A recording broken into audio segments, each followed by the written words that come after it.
ఈరోజు ఏలూరు జిల్లా వైఎస్ఆర్ కాంగ్రెస్ పార్టీ కార్యాలయంలో 2 రోజుల క్రితమే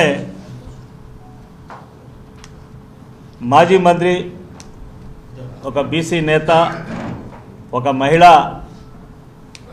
నేతగా ఉన్నటువంటి విడుదల రజనీ గారి పట్ల చిలకలూరుపేట రూరల్ సిఏ గారు సుబ్బానాయుడు గారు అనుచిత ప్రవర్తన పైన ఈ రోజున మేము ఆయన ప్రవర్తన పట్ల మేము ఖండిస్తూ ఈ రోజున ఈ ప్రెస్ మీట్ పెట్టడం జరుగుతుంది. సుబ్బానాయుడు గారు వారు అంత దారుణంగా మరి ప్రవర్తించాల్సిన పరిస్థితి ఎందుకు వచ్చిందనేది కూడా వింతగానే ఉంది. ఎందుకంటే కారులోంచి లాగి మరి తోసేసి వారి పిఏ పట్ల అరెస్ట్ చేయాలంటే అరెస్ట్ చేసుకోవచ్చు, తప్పేం కాదు. అరెస్ట్ చేయొద్దని ఆవిడేం అనలేదే. సిఏ గారు ఏమిటి విషయం ఏంటి అని అడుగుతూ చెప్పమంటంలో తప్పే ఉంది. దౌర్జన్యంగా ఏదో ఒక తెలుగుదేశం కార్యకర్తలాగా ప్రవర్తించాల్సిన అవసరం మరి సుబ్బానాయుడు గారికి ఉందా? ఒక మహిళా నేత, అందులో ఒక బీసీ మంత్రిగా పనిచేసినటువంటి, నిన్నటిదాకా పనిచేసినటువంటి మరి ఆవిడపైన ఇంత దారుణంగా దౌర్జన్యంగా ఉంటే కేవలం రెడ్ బుక్ రాజ్యాంగాన్ని అమలు చేసేది నేనే అమలు చేస్తున్నానని ఆయన మరి సీఏ గారు రొమ్ము విరుచుకుని చెప్పాలని అనుకుంటున్నాడా? ఏమిటి దౌర్జన్యం? ఈ రాష్ట్రంలో ఎవరు మాట్లాడితే వారిపైన నువ్వు మాట్లాడితే నీ పైన కేసు పెడతానని బెదిరింపులు. ఎవరైనా ఈ రాష్ట్రంలో ఇస్తాన్న పథకాలు ఎందుకు ఇవ్వలేదు అంటే వాళ్ళ మీద కేసులు పెడతానని బెదిరింపులు. అసలు ఈ రాష్ట్రంలో ఉన్నటువంటి ప్రజల్ని ఏం చేద్దారనుకుంటున్నారు? బెదిరింపు ధోరణులతోటి భయపెట్టి కేసులు కట్టించి మీ పాలన కొనసాగిద్దామనుకుంటున్నారా?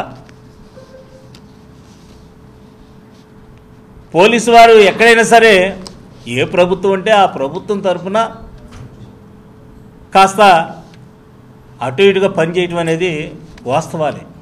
కానీ మరి సిఏ గారు సుబ్బానాయుడు గారు అత్యంత ఉత్సాహం చూపిస్తున్నారు. ఎందుకు అర్థం కావట్లా. ఇలాంటి పరిస్థితులు రేపు రాబో కాలంలో ఎదురైతే ఎలా ఉంటాయి? ఎప్పుడు కూడా ఒకే ప్రభుత్వం ఉండదు, ఎప్పుడు కూడా ఒక్కరే ముఖ్యమంత్రిగా ఉండరు. రేపు మా జగనన్న పాలన వస్తుంది, మా జగనన్న ముఖ్యమంత్రి అయిన తర్వాత పరిస్థితులు ఏమిటి?